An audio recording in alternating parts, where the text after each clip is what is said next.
Walang alinlangang pinagbigyan ni Kathryn Bernardo ang hiling ng isang buntis na fan sa kanya. Viral ngayon ang isang video na nagpapakita sa mini concert ni Kathryn Bernardo at Alden Richards sa KCC Mall kung saan isang fan na nasa audience ang may bit-bit na placard na may nakasulat na hiling kay Kathryn. Ang nasabing fan ay 6 na buwang pregnant at request nito ay mayakap si Kathryn. Iwinawagayway ng fan ang dala nitong placard na hindi naman nakaligtas sa paningin ni Kathryn sa entablado.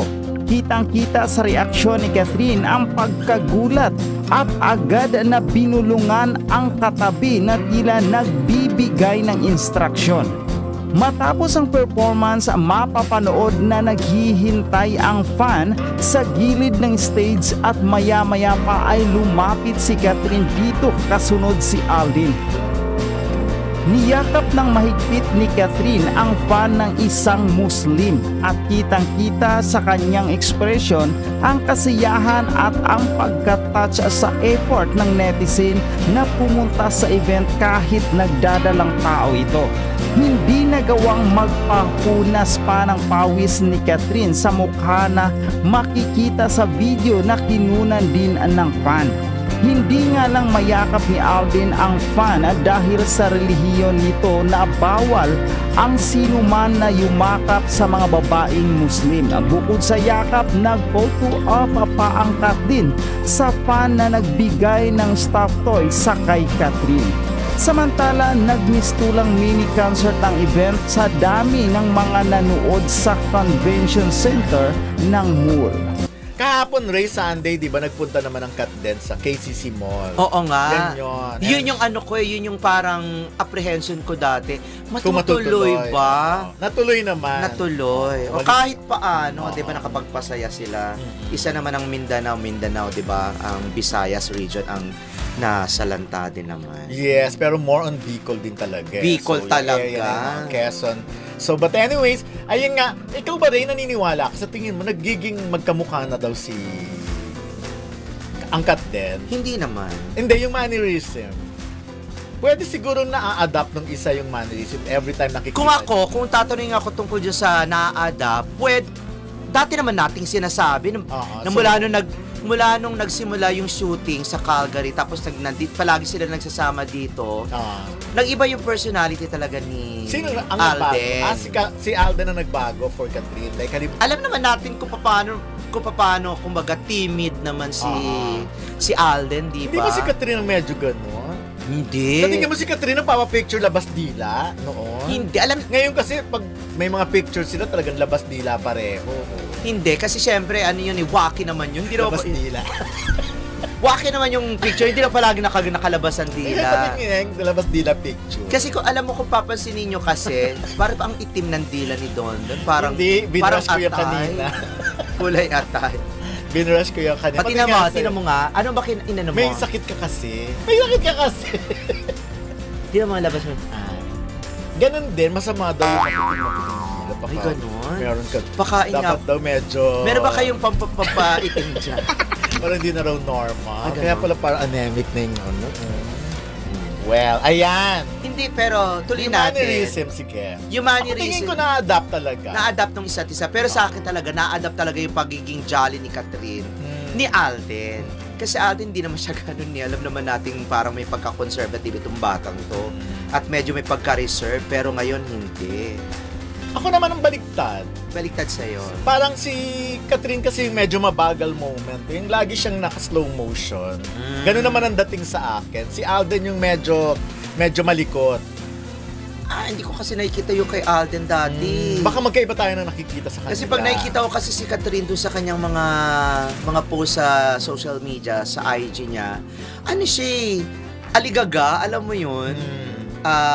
Nag-workout, tapos aligaga, tapos meron... Basta hindi natitigil si Kathryn nang wala siyang ginagawa. Hindi niya personality yun. Gagawin kahit sa loob ng bahay.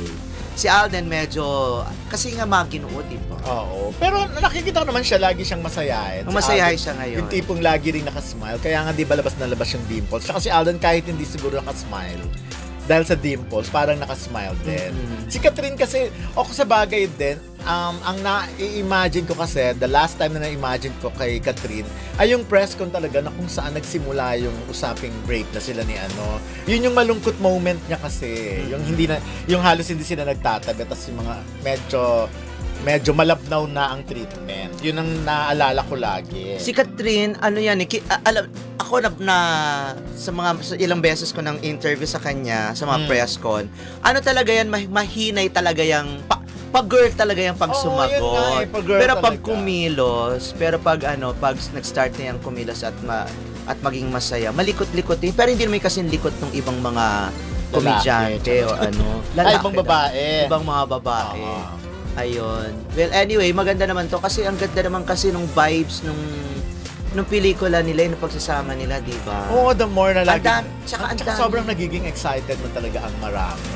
At saka ang dami-daming opportunity ang naibibigay ng love team na to sa kanilang dalawa. Parang lahat na yata gusto silang kunin na endorser, parang lahat na yata gusto silang i-feature sa mga magazines, lahat is clamoring for them. Oo, aside from meron pa silang sari-sariling buhay. Like si Alden may mga endorsement, ganun din naman si Catherine. Pero so far, Rhea, according to yung pre-sales yun ang mga nabenta ng ticket. Ito talaga in peso na. Parang almost 13 million in peso na yung nabenta na ticket sa advance. At ano tawag dito sa Middle East.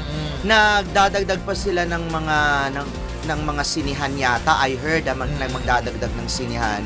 At nag-invite pa sila na bumili na kayo ng ticket kasi darating nga ang cut din sa November 30 and then sa December. November 30? Wow. Oo, November 30 tsaka December something. November 30 po, November 31 and then parang Saturday and Sunday sila dyan. Ayan. Yan pa lang ha.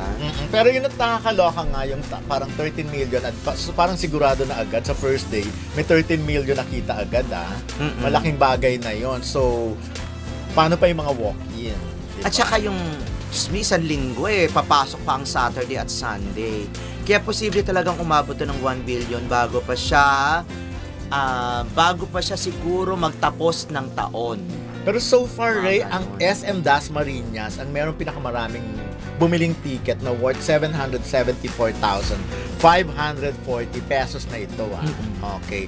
Sa Mall of Asia, 656,200 at SM Grand Central, 535,000. So, Mall of Asia pa lang yan ha. Wala pa yung Manila pa wala ha. Pa, oo. Tsaka ito yung mga advance lang ito. Ito yung talagang super effort na bumili ng ticket na ganun kabongga.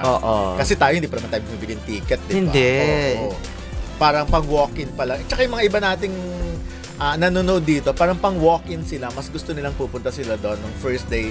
May experience sila ang pila. Ay, ganun ba? Fun din yun, Ray. Yung parang pagdarating ka doon, mahaba yung pila. Tapos chika-chika kayo habang ang ending na ubos na yung oras mo. Tsaka yung time ng screening, hindi mo nabutan. Ayoko nung ganun kasi nasubukan ko na nga yun ilang beses. Hindi ko talaga bet kasi gusto ko pagdating ko doon, kabili na ako ng ticket, tapos kakain ng konti, tapos papasok na sa sinihan. Ayoko na may mahabang pila.